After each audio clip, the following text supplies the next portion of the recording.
chat, les premiers mots de l'imam algérien après le buzz mondial. Walid Mazzak, l'imam algérien qui est apparu dans la vidéo du chat, s'est exprimé pour la première fois après avoir marqué les esprits à l'international. On relate pour vous ses propos dans la suite de cette édition. Très attendu, Walid Mazzak a enfin brisé le silence. En effet, l'imam algérien s'est exprimé pour la première fois depuis la célèbre vidéo du chat. Une séquence diffusée sur les réseaux sociaux, le 4 avril dernier. Et qui a suscité un engouement sans précédent de la part des internautes du monde entier. L'homme religieux de 54 ans a publié une nouvelle vidéo sur Facebook, ce samedi 8 avril 2023. À travers laquelle, il a d'abord nié avoir fait des déclarations à aucun média après la scène insolite, qui a eu lieu à la mosquée Abou Bakr Sadiq. Celle-ci est située à Borj Bouarridj, à l'est de l'Algérie. Dans sa déclaration, l'imam a remercié toutes les personnes qui ont réagi à la vidéo. Que ce soit dans le monde islamique ou ailleurs, a-t-il encore souligné. L'orateur a également fait savoir qu'il priait pour que la scène reste spontanée. Et cela, comme elle était au moment où elle s'est produite. Algérie, les premiers mots de Walid Mazzak. Par ailleurs, l'imam de la mosquée Abou Bakr Sadiq a expliqué qu'il ne possède qu'une seule page officielle sur Facebook. Il a, de ce fait, condamné les tentatives de certains d'exploiter sa vidéo devenue virale pour ouvrir des pages en utilisant son nom et usurper son identité. Par rappel, sa vidéo qui a fait un buzz mondial a été prise, lors de la prière des tarawih. À travers laquelle, on peut voir un chat sauter sur l'imam, qui dirigeait une prière du Ramadan. Très vite, cette vidéo insolite et adorable à la fois est devenue virale. Elle a été vue plus d'1 milliard de fois sur les réseaux sociaux. Et été reprise par des médias internationaux, à l'image de CNN et Al Douane du port d'Alger, facilitation des procédures pour les voyageurs. Le bateau Borj Badodji Mokhtar 3 est arrivé, ce dimanche, de Marseille avec à son bord 1072 voyageurs et 661 véhicules. Nos ressortissants sont nombreux à rentrer au pays pour y passer le Ramadan et les fêtes de l'Aïd, et vivre des moments de partage et de solidarité. Les douaniers travaillent sans relâche, avec un rythme identique à celui des autres jours. Depuis le 1er janvier, nous avons enregistré une moyenne par car ferry de 750 voyageurs et 650 véhicules, confie l'officier de contrôle Omar Hassini, inspecteur principal par intérim.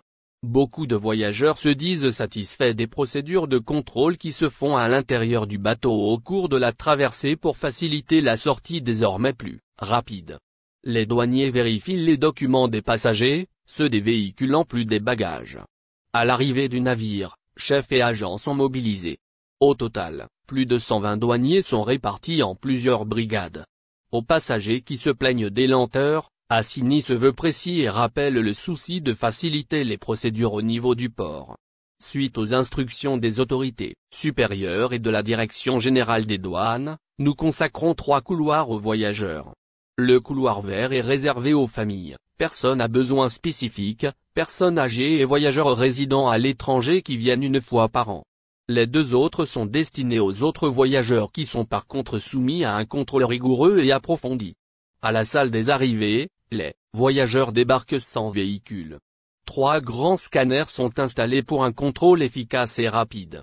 Après les formalités de police, les voyageurs non suspects passent directement au scanner.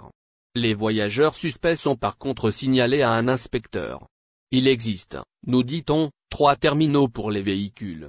Les premiers et 3 A sont réservés aux arrivées et le 2 O des vols Algérie. Excès de bagages, l'astuce d'une Algérienne de France décriée.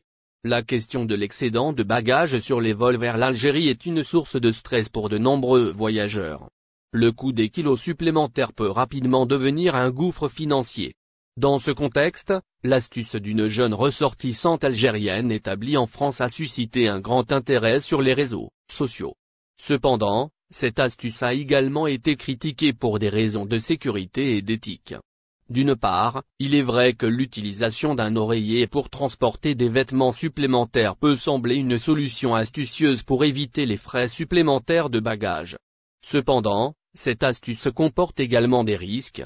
En effet, en plaçant des vêtements lourds dans un oreiller, il est possible que celui-ci se déchire ou se déforme pendant le vol, ce qui peut entraîner une perte de contenu ou une détérioration des objets à l'intérieur. De plus, en surchargeant un oreiller avec des vêtements lourds, il est possible que cela crée un déséquilibre dans la soute de l'avion, ce qui peut potentiellement causer des problèmes de sécurité. D'autre part, l'astuce de la jeune fille a également été critiquée pour des raisons d'éthique. En effet, certaines personnes estiment que cette astuce est considérée comme un vol, puisque les passagers paient un tarif pour une certaine quantité de bagages, et ne devraient pas utiliser des astuces pour transporter plus de bagages que prévu.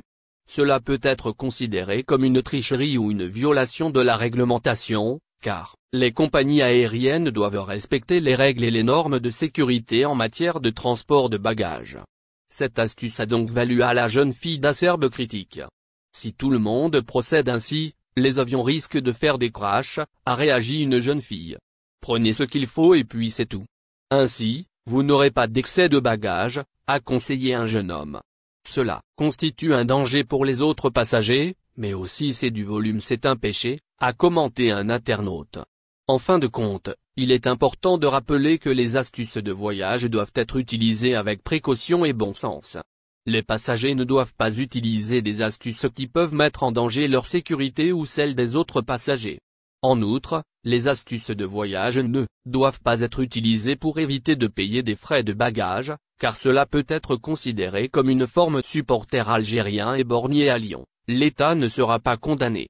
L'accident a eu lieu dans la soirée du 19 juillet 2019 quand des milliers, voire des dizaines de milliers d'Algériens, ont déferlé sur les villes françaises pour célébrer la victoire de l'équipe d'Algérie en finale de la Coupe d'Afrique des Nations en 2019, face à la redoutable sélection du Sénégal.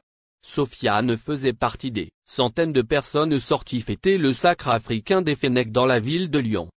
En fait, durant cette soirée de liesse, Sofiane, un jeune supporter de 20 ans, a reçu un projectile en plein visage, et ce, sur le quai Gailleton de la ville d'Egon. Le jeune homme finira par perdre son œil, après avoir été grièvement blessé par le projectile dont la nature n'est toujours pas déterminée, par l'enquête diligentée par l'Inspection générale de la police nationale, IGPN. Mais Sofiane était persuadé que c'est un tir de LBD lanceur de balles de défense qui l'avait éborgné. Une arme sublétale proche de la mort utilisant un projectile conçu pour se déformer ou s'écraser à l'impact et limiter le risque de pénétration dans un corps. N'oubliez pas abonnez-vous à notre chaîne Olive News et activez les notifications pour recevoir nos publications en temps réel.